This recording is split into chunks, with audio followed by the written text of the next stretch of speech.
নমস্কার। আজকে ভৌতিক ছায়া চ্যানেলের পক্ষ থেকে রয়েছে খুবই মজাদার একটি গল্প। গল্পটির নাম মুক্তি। গল্পটি বিভূতিভূষণ বন্দ্যোপাধ্যায়ের লেখা। ওর ভালো নাম বোধহয় ছিল নিস্তারিণী।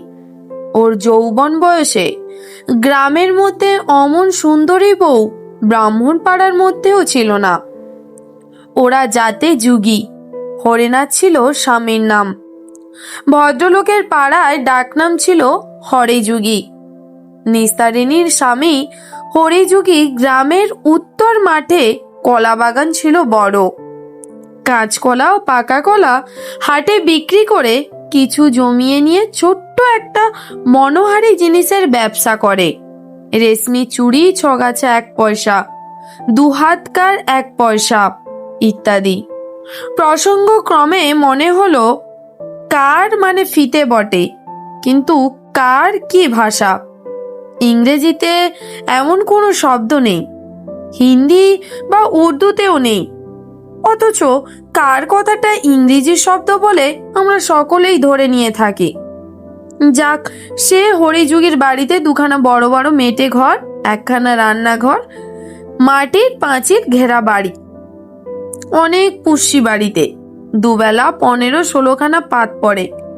হরিযুগীর মা, হরিযুগীর 2টি ছোট ভাই, এক বিধবা ভাগ্নি, তার 2 ছেলে মেয়ে।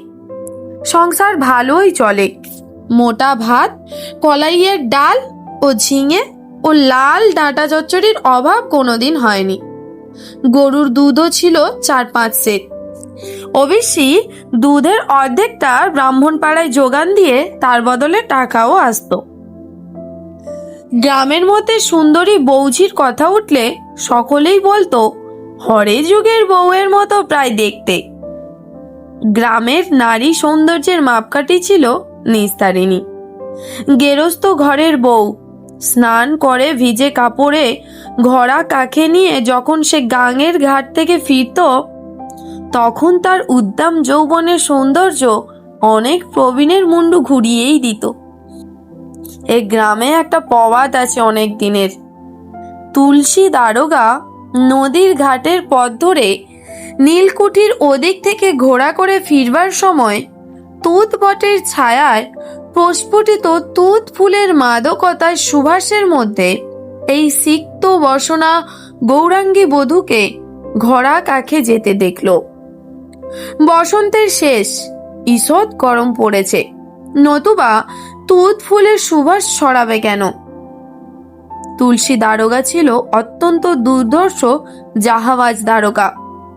হয়কে নয় করবার এমন ওস্তাদ আর ছিল না। চরিত্র হিসেবেও নিষ্কলঙ্ক ছিল, এমন মনে করবার কোনো কারণ নেই। তুলসী দারোগার নামে এ অঞ্চলে বাঘে গরুতে এক ঘাটে জল খেত। তার সুনজরে একবার যিনি পড়বেন, তার হঠাৎ উদ্ধারের উপায় ছিল না। এ হেন তুলসী দারোগা হঠাৎ উন্মনা হয়ে পড়ল সুন্দরী গ্রাম্য বধূকে নির্জন নদী তীরের পথে দেখে। বধূটিকে সন্ধান করবার লোকও লাগালে। হরিযুগীকে 2-3 বার থানায় যেতে হলো দারোগার সঙ্গে সাক্ষাৎ করতে, কিন্তু নিস্তারিণী ছিল অন্য চরিত্রের মেয়ে। শোনা যায় তুলসী দারোগার পাঠানো বৃন্দাবনী শাড়ি সে পা দিয়ে ছুঁড়ে ফেলে বলেছিল তাদের কলা বাগানের কল্যাণে অমন শাড়ি সে অনেক পরতে পারবে। জাতমান খুইয়ে বৃন্দাবনী কেন বেনারসি পরবার শখও তার নেই। এই ঘটনার কিছুদিন পরে তুলসী দারোগা এখান থেকে বদলি হয়ে চলে যায়। আর একজন লোক কিন্তু কিঞ্চিত সাফল্য লাভ করেছিল অন্যভাবে। গ্রামের প্রান্তে গুসাইপাড়া। গ্রামের মধ্যে তারা খুব অবস্থাপন্ন গৃহস্থ, প্রায় জমিদার। বড় গোসাইয়ের ছেলে রতিকান্ত নদীর ধারে বন্দুক নিয়ে শিকার করতে গিয়েছিল সন্ধ্যার প্রাককালে, শীতকালে। হঠাৎ সে দেখলো কাদের একটা বউ গড়াসুতো পা পিছলে পড়ে গেল। খুব সম্ভব তাকে দেখে। রতিকান্ত কলকাতায় থাকতো। দেশের ঝি বউ সে চেনে না, সে ছুটে গিয়ে ঘোড়াটা আগে হাঁটুর ওপর থেকে সরিয়ে নিলে কিন্তু অপরিচিতা বধূর অঙ্গ স্পর্শ করলো না। একটু পরেই সে দেখল বধূটি মাটি থেকে উঠতে পারছে না, বোধহয় হাঁটু মুচকে গিয়ে থাকবে। নির্জন বনপথ, কেউ কোনো দিকে নেই।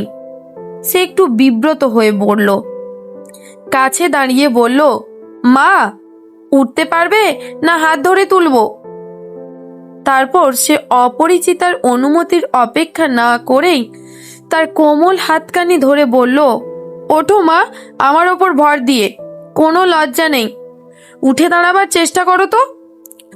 কুণ্ঠি তার সংকুচিতা বধূ ছিল না নিস্তারিণী, সে ছিল যুগী পাড়ার বউ। তাকে একা ঘাট থেকে জল আনতে হয়, ধান ভানতে হয়, খাড় কাচতে হয়। সংসারের কাজকর্মে সে অনলস, অক্লান্ত। যেমনই পরিশ্রম করতে পারে তেমনই মুখরা, আর তেমনই সাহসিকাও বটে। স্বাস্থ্য ও সৌন্দর্যের গৌরবে তখন তার নবীন বয়সের নবীন চোখ দুটি জগৎকে অন্য দৃষ্টিতে দেখে।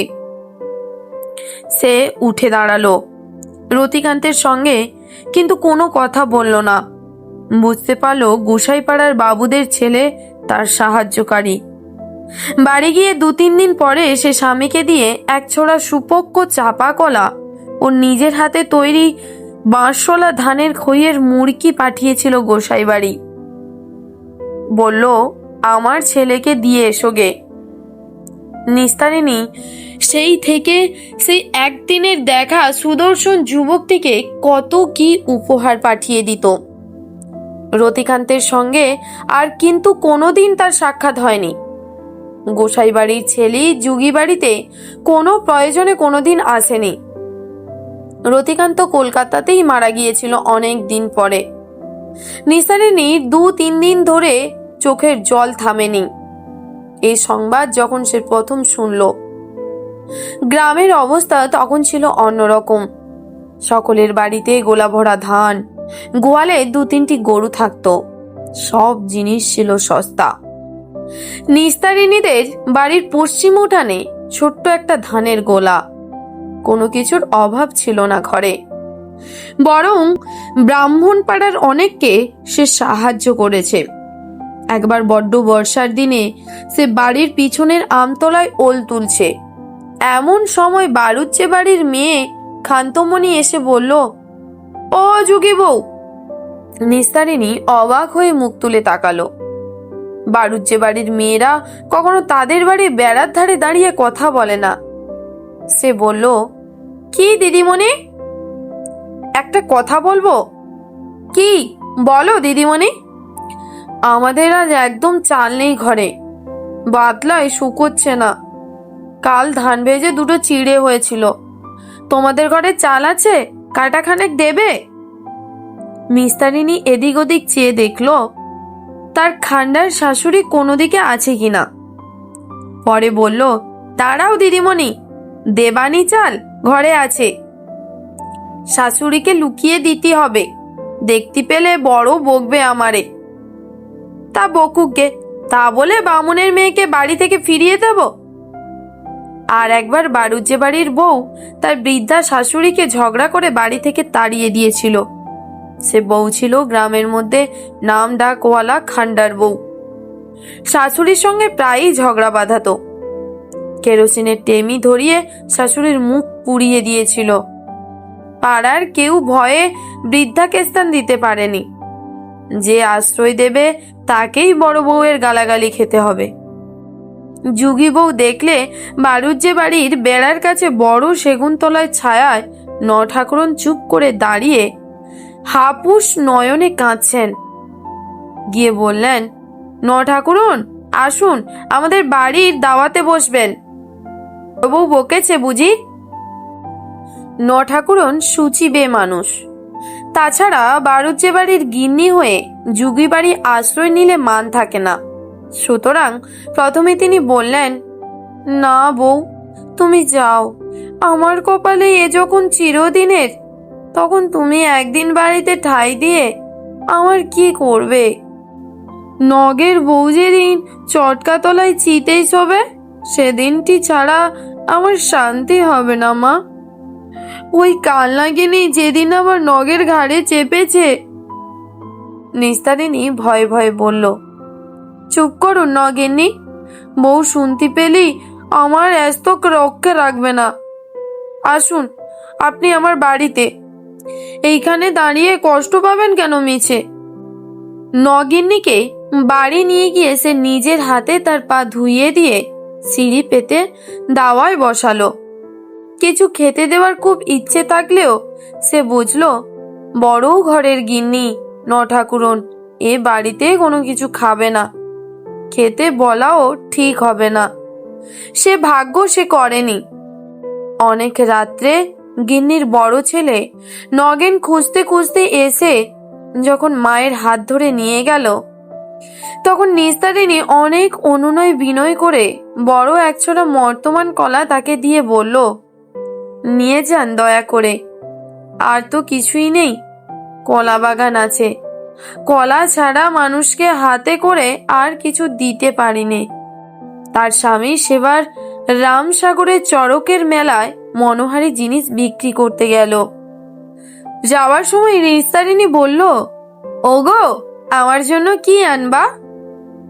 কি নেবা বলো? ফুলন শাড়ি আনবো? না শোনো, ওসব না, একরকম আলতা উঠেছে, আজ মজুমদার বাড়ি দেখে এলাম। কলকাতা থেকে এনেছে মজুমদার মশাইয়ের ছেলে, শিশিনিতে থাকে। কি একটা নাম বললো, ভুলে গিয়েছি। শিশিনিতে থাকে? হ্যাঁ গো, সে বড় মজা, কাঠির আগায় তুলো দেওয়া, তাতে করে মাখাতে হয়। ভালো কথা, তরল আলতা, তরল আলতা। কত দাম?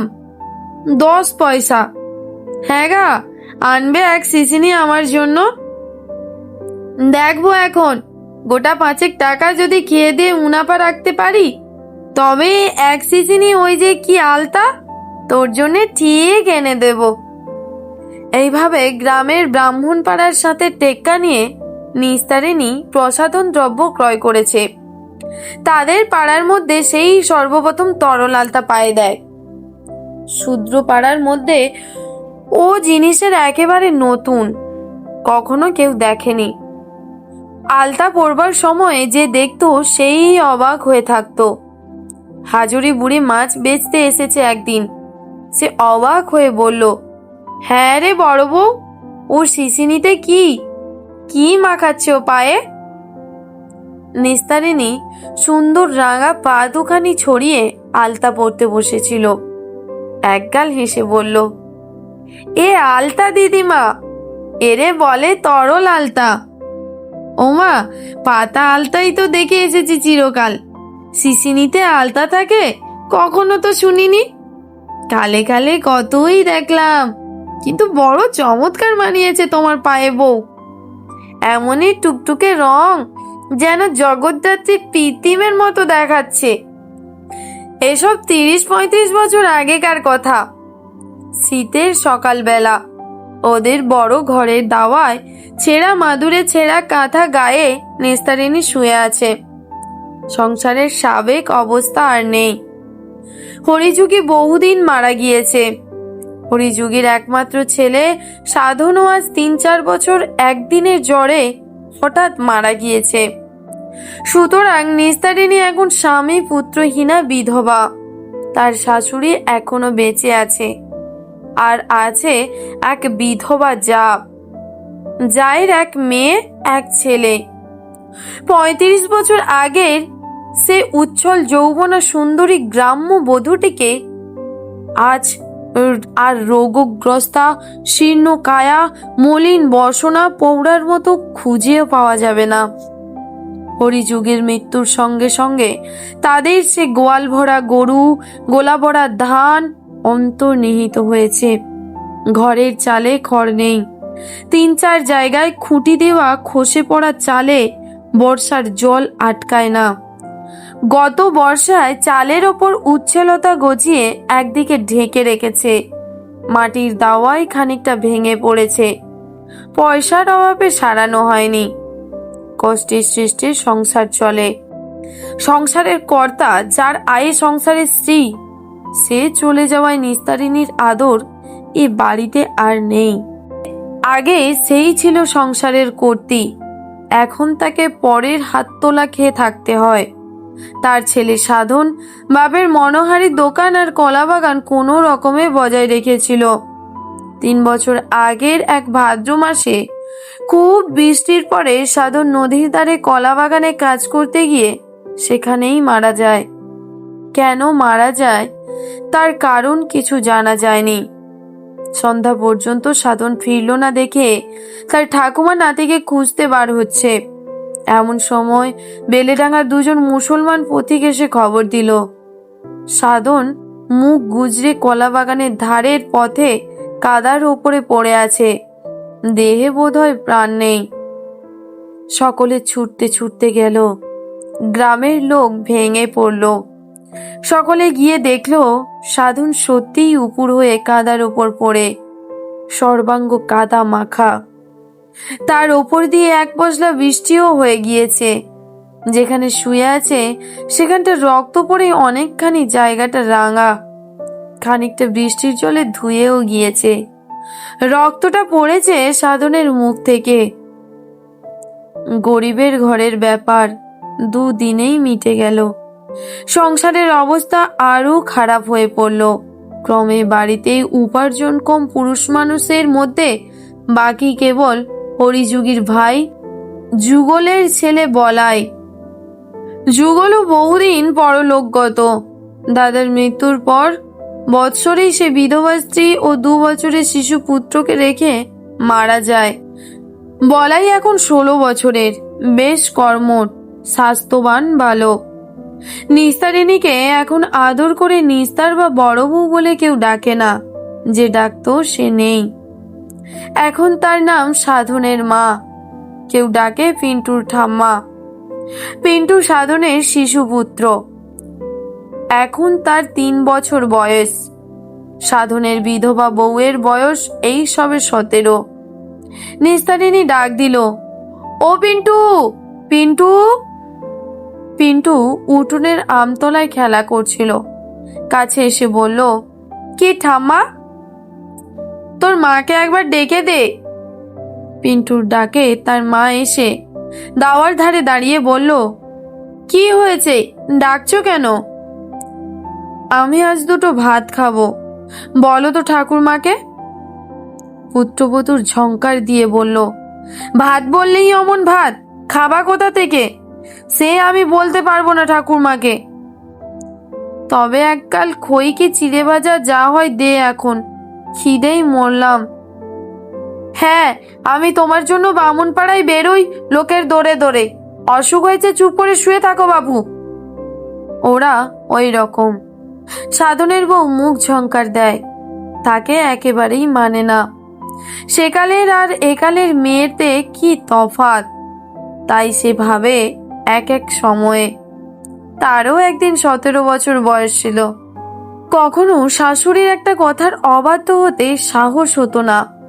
কি আশ্চর্য! একটু পরে নিস্তারিণীর শাশুড়ি এসে দূরে দাঁড়িয়ে বলল, বলি হ্যাঁ বউ, তোমার আক্কেলখানা কি? আজ নাকি ভাত খেতে চেয়েছ? জ্বর রয়েছে 24 প্রহরের জন্যে, ভাত খেলেই হলো অমনি। বলি স্বামী খেয়েছ, পুত্তুর খেয়েছ, দেওর খেয়েছ, এখনো খাওয়ার স্বাদ মেটেনি তোমার? নিস্তারিণী বড় দুর্বল হয়ে পড়েছে অসুখে। তবু সে বলল, স্বামী পুত্তুর তো তুমিও খেয়েছিলে, তবুও 3 পাথর করে ভাত মারো তো 3টি বেলা, লজ্জা করে না বলতি? নিস্তারিণীর শাশুড়ি এ কথার উত্তরে চিৎকার করে গালাগালি দিয়ে এক কাণ্ডই বাঁধালো। সাধনের বউকে ডেকে বলে দিল, ওকে কিছু খেতে দিবি না, আজ বলে দিচ্ছি। এ সংসারে যে খাটবে সে খাবে। আমরা সবাই মায়ে জিয়ে খাটি, ও শুধু শুয়ে থাকে। রোগ নিয়ে শুয়ে থাকলে এ সংসারে চলে না। তার উপর আবার যে সে রোগ নয়, ওকে বলে পাণ্ডুর রোগ। মুখ হলদে, চোখ হলদে, হাত পা ফুলেছে। ও কি সহজ রোগ? ও আর উঠবেও না, খাটবেও না। কেবল শুয়ে শুয়ে পাথর পাথর খাবে। নিস্তারিণী বলল, খাবো খাবো, বেশ করব। আমার খোকা কলা বাগান সামলে রাখতো, তারই আয়ে বাড়ি শুদ্ধ খাওনি। সেই কলা বাগান তদবির করতে গিয়েই বাচ্চা আমার চলে গেল। তোমরা ওদের বাপ ছেলের রক্ত জল করা কলা বাগান মণিহারা ব্যবসা ঘোচালে, এখন আমায় বসিয়ে খেতে দেবে না তো কি করবে? নিশ্চয় দিতে হবে। বাসি আকার ছাই খেয়ে দেব। ডাইনি রাক্ষসী, আমার সংসার তোর দৃষ্টিতে জ্বলে পুড়ে গেল। নইলে কি না ছিল? গোলা ভরা ধান ছিল না? হাঁড়ি ভর্তি ডাল ডুল, গোয়াল ভর্তি গরু ছাগল ছিল নাকি? উভয় পক্ষের চেঁচামেচি শুনে ওর যা নির্মল সেখানে এসে পড়ল। এটি হরিযোগীর ছোট ভাই যুগলের বিধবা স্ত্রী, তার একমাত্র পুত্র বলাই, এই সংসারের একমাত্র উপার্জনক্ষম পুরুষ মানুষ। বলাইয়ের বয়স এই 19 বছর। বলাই বাস কিনে গাড়ি বোঝাই দিয়ে রেল স্টেশনে নিয়ে যায়, সেখান থেকে মালগাড়িতে উঠিয়ে কলকাতায় পাঠায়। গত বছর খানেক এ ব্যবসা করে সে গোটা 50 টাকা হাতে জমিয়েছে। মার হাতেই এনে দিয়েছে সে টাকা। নির্মলা আবার সে টাকাটা থেকে 20টা টাকা শাশুড়িকে দিয়েছে। বুড়ি সেই টাকায় পাশের গ্রাম থেকে দুধ কিনে এ গ্রামের ব্রাহ্মণ পাড়ায় যোগান দেয়, তাতেও সামান্য কিছু লাভ থাকে। বুড়ির বয়স 70 ছাড়িয়ে গেলেও সে এখনো দুপুর রোদে সারা পাড়া সারা গ্রাম ঘুরে বেড়ায়। দূর দূরান্তের চাষা গায়ে হাঁসের ডিম মুরগির ডিম সংগ্রহ করতে যায় ব্রাহ্মণ পাড়ায় বিক্রির জন্যে। নির্মলা নিজেও বসে থাকে না। তিনু গাঙ্গুলির বাড়ি জিয়ের কাজ করে মাসে 2 টাকা মাইনে পায়। সুতরাং এ সংসারে এখন নির্মলার প্রতিপত্তিই বেশি। নিস্তারিণীর দিন সকল রকমেই চলে গিয়েছে। এখন নির্মলার ছেলে বলাই পয়সা আনে, নির্মলা নিজে পয়সা আনে। বলাইয়ের পয়সায় ওর ঠাকুমা দুধের যোগান দিয়ে কিছু আয় করে। নিস্তারিণী শীর্ণ পাণ্ডুর দেহে উত্থান শক্তি রহিত শয্যাগত অবস্থায় শুধু খাই খাই করে, রোগের দুষ্ট ক্ষুধায় অবুধ বালিকার মতো। হরিযুগী বেঁচে থাকলে তার সে অন্যায় আবদার খাটত, সাধন বেঁচে থাকলেও খাটত। আজ তার আবদার কান পেতে শোনবার লোক কে আছে এই সংসারে? নির্মলার বয়স 35-36, বেশ ধপধপে ফর্সা, কৃষ্ণাঙ্গী, মুখ চোখ ভালোই। মাথায় এখনো একটাল চুল, চুলে একটিও পাক ধরেনি। যুগীদের মেয়েরা সাধারণত সুন্দরী হয়ে থাকে। নির্মলার মেয়ে তারাও বেশ সুন্দরী। তারা বলাইয়ের ছোট, এইমাত্র 14 বছর বয়স। আজ বছর 2 হলো এই গ্রামেই তার বিয়ে হয়েছে। নির্মলা এসে বলল, দিদি চেঁচিও না, ঝগড়া করে মরছো কেন? নিস্তারিণী কাঁদতে কাঁদতে বলল, দেখ দেখি ছোট বউ, আমায় কি না রাক্ষসী ডাইনি বলে। আমি নাকি এসে ওনার সংসারে আগুন লাগিয়ে দিয়েছি। আমার স্বামী পুত্রের অন্ন উনি কোনোদিন বুঝি দাঁতে কাটেননি? নির্মলা বলল, সে তো তুমিও ওনাকে বলেছ। যাক, এখন চুপটি করে শুয়ে থাকো। ও ছোট বউ, আমি 2টো ভাত। না, আজ না, তোমার গা ফুলেছে, মুখ ফুলেছে, তুমি ভাত খাবে কি বলে আজ? তা হোক, তোর পায়ে পড়ি। আচ্ছা, এখন চুপ করো, বেলা হোক, ভাত রান্না হোক, আমি বলবো তখন। নিস্তারিণীর হাত পা মুখ ফুলেছে একথা ঠিকই, বিশ্রীর চেহারা হয়ে গিয়েছে একথা ঠিকই। কি বিশ্রীর চেহারা হয়ে গিয়েছে তার! ওর দিকে যেন আর তাকানো যায় না, এমন খারাপ দেখতে হয়েছে ও।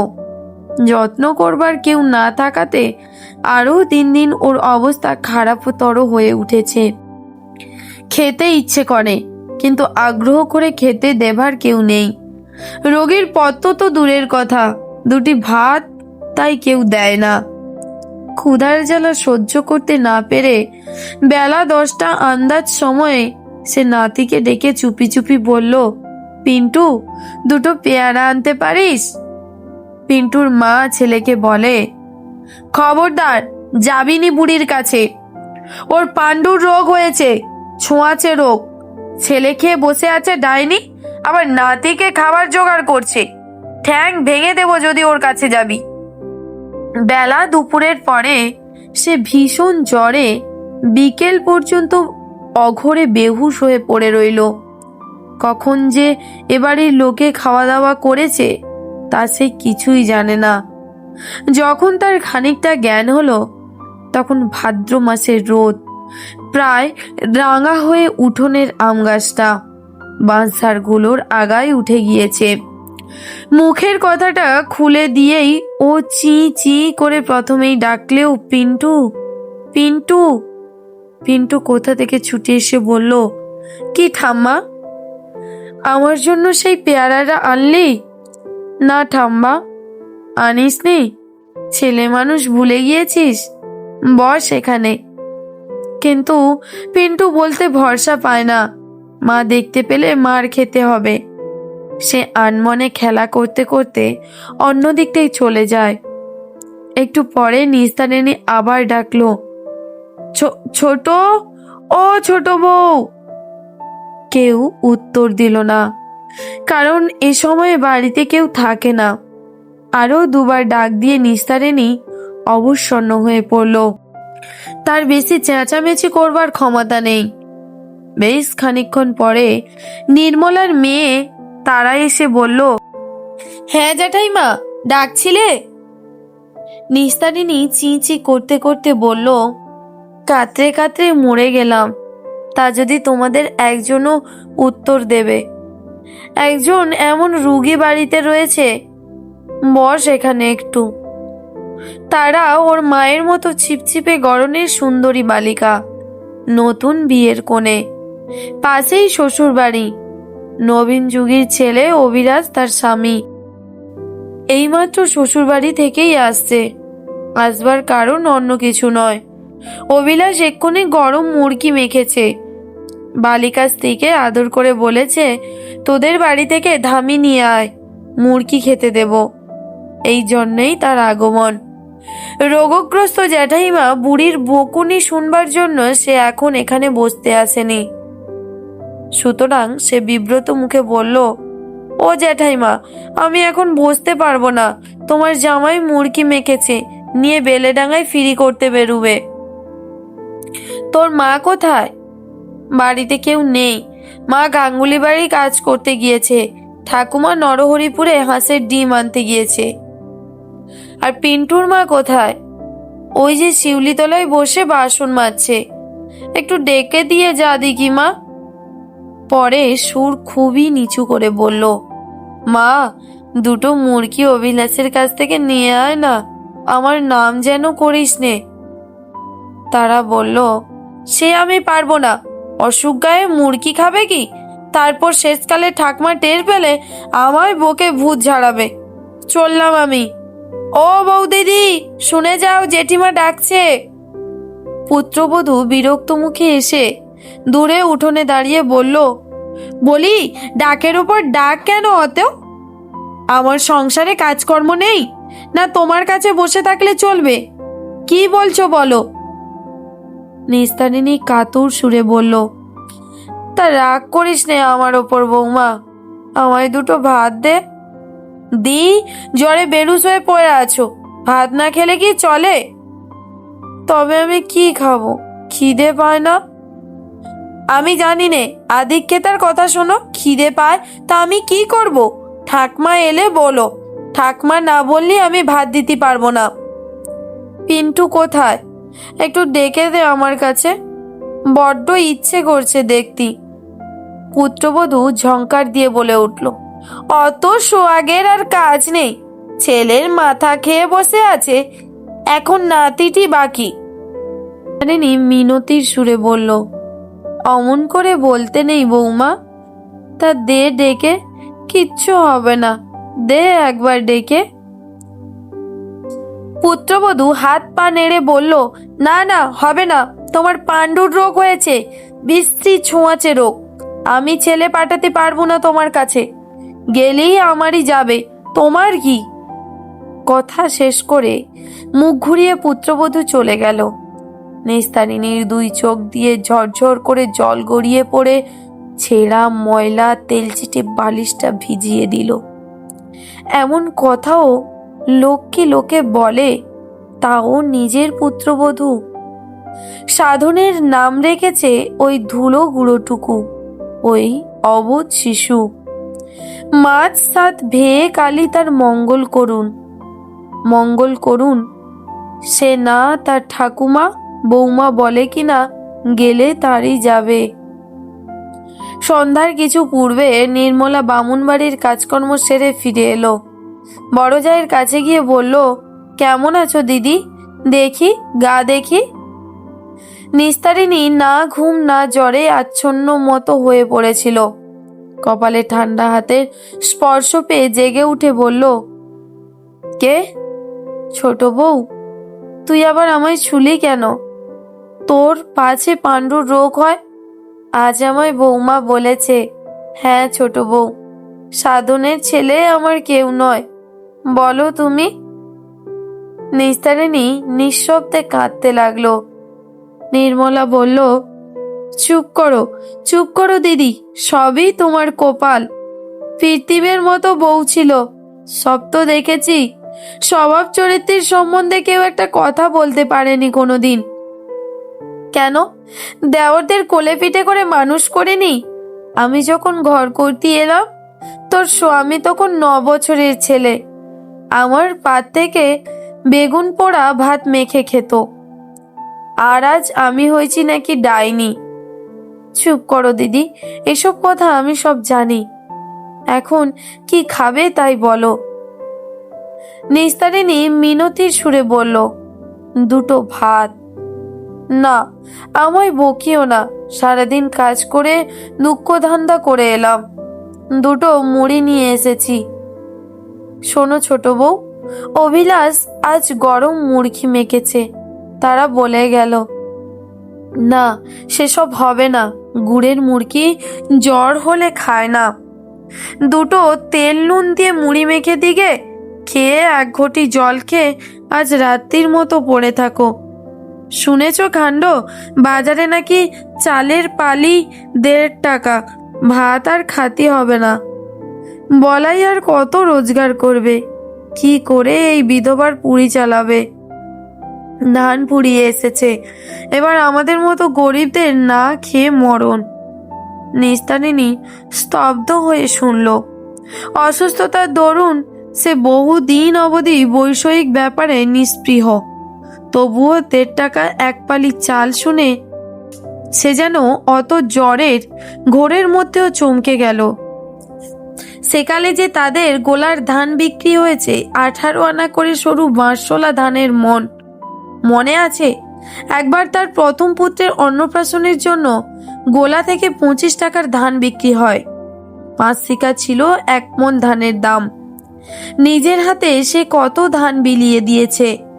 একবার গায়ে আকাল হয়েছিল, টাকায় 350 হয়ে উঠল চালের দাম। বামুনপাড়ার মেজগিন্নি একদিন তাকে বাড়িতে ডেকে বললেন, বউ, তোমায় একটা কথা বলি, খাওয়া দাওয়ার বড় কষ্ট, 2 মণ ধান আমাকে ধার দিতে হবে। ঈশ্বরের ইচ্ছে তোমার কোনো অভাব নেই, গোলা আরো উতলে উঠুক তোমার। সে শাশুড়িকে লুকিয়ে 2 মণ ধান বার করে দিয়েছিল গোলা থেকে। শাশুড়ি চিরকালের খান্ডার, কাউকে কিছু জিনিস দেওয়া পছন্দ করতো না কখনো। কিন্তু তখনকার দিনে এই সংসারে তার প্রতিপত্তি ছিল অন্যরকম।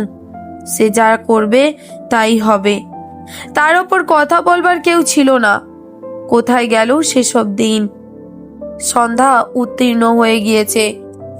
নির্মলা 1 বাটি দুধ নিয়ে এসে বলল, ও দিদি, খেয়ে নাও এইটুকু দুধ। নিস্তারিণী বলল, আমার এখানে একটু বস ছোট বউ। কেউ বসে না। নির্মলার বেশিক্ষণ এক জায়গায় বসবার জো নেই, এক্ষুনি সব খেতে চাইবে। শেষ রাত্রে উঠে 4 কাটা ধানে চিড়ে কুটতে হবে বাড়ুজ্যেদের। তারপর আবার যে একা সেই একা। সারা দিন রাত আজ 1 মাস ধরে একাই শুয়ে থাকতে হচ্ছে। নির্মলা তাকে ধরাধরি করে ঘরের মধ্যে শুইয়ে দিয়ে গেল। একদিন দুদিন করে কতদিন যে কাটলো নিস্তারিণীর কোনো খেয়ালই নেই। কেবল আবছা আবছা দিনগুলো আসে, সে সবই দিনের প্রতিটি মুহূর্ত যেন নিঃসঙ্গ। কেবল ছোট কাকা পিন্টুকে দেখতে ইচ্ছে করে, কিন্তু তার মা তাকে পাঠায় না, একটুও বসতে দেয় না কাছে। পুত্রবধূ হয়ে শাশুড়িকে দেখতে পারে না, তার নাকি ছোঁয়াচে রোগ হয়েছে বলে। আর কে বলো, সবাই বকে, সবাই বকে। একদিন সে শুয়ে শুয়ে লক্ষ্য করলো আর আকাশে বৃষ্টি হয় না, হলুদের রঙের রোদ মাছ ঝরে। আম গাছের মাথায় তেলাকুচো তলায় সাদা সাদা ফুল ধরেছে। বলাইয়ের হাতে পোতা উঠোনের রাঙা ডাঁটা শাক ক্রমে ফুরিয়ে আসছে। বর্ষাকাল তাহলে চলে গিয়েছে। গৃহবধূ আমতলায় কাঠ কাটছে। জিজ্ঞেস করলো, ও বৌমা, এটা কি মাস? সে খোঁজে কি দরকার তোমার? বলো না বৌমা, শেষা ভাদ্দর, তোমার কি হুঁশ পড়ে আছে? সেদিন চাপড়া ষষ্ঠী গেল, খোকাকে তোমার আশীর্বাদ করা দরকার। তোমার কাছে গিয়ে ডাকলে তা যদি একটা কথা বলল। বিকেলে ওপাড়ার বুধো গোয়ালার মা দেখা করতে এসে বলল, ওমা, এ কি চেহারা হয়ে গিয়েছে! আহা, কতদিন হয়েছে আসিনি। বলি শুনছি বড্ড অসুখ, একবার দেখে আসি। উদুরি হয়েছে বুঝি? পেট যে ফুলেছে বড্ড। সোনার পিত্তিমের চেহারা ছিল বৌমার। আমি তো আজকের লোক নই। যখন হরি প্রথম বিয়ে করে এলো, ওই আমতলায় দুধে আলতার পিঁড়িতে দাঁড়ালো, বেশ মনে আছে। রূপে একেবারে ঝলক দিয়ে গেল যেন। সে চেহারা আর কিছুই নেই। এমন লক্ষ্মী বউ, আহা, তার এত কষ্টও ছিল অদেষ্টে। নিস্তারিণী যেন সব বিষয়ে নিষ্প্রিয়, উদাসী হয়ে পড়েছে। এসব কথা শুনে যায় বটে, কিন্তু কার বিষয়ে কে যেন কথা বলছে।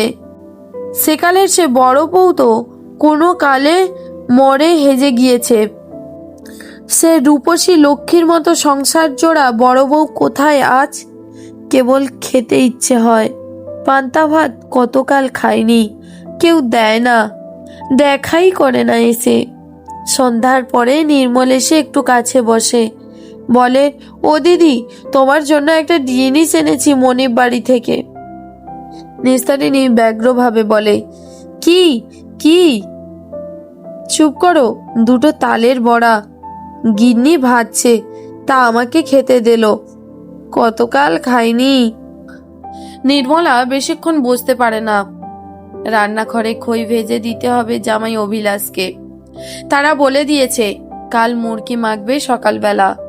সে মুরগির ব্যবসা করে, কিন্তু খই ভাজা কাজটা মেয়ে মানুষের, পুরুষের নয়।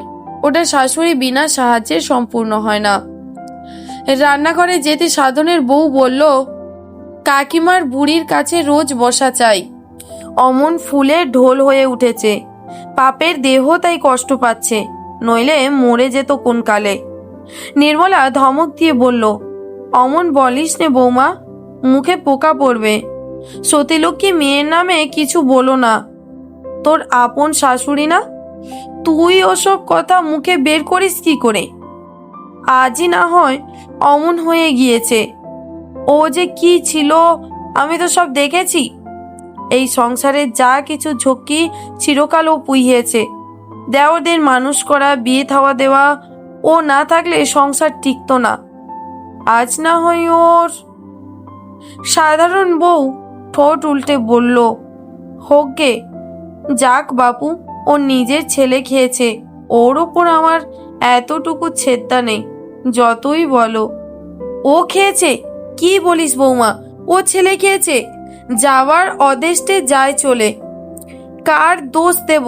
তাহলে তো তোকেও বলতে পারি তুই সোয়ামী খেয়েছিস। এই কথার উত্তরে কুড়শাশুড়ি ও বউয়ের তুমুল ঝগড়া বেঁধে উঠল।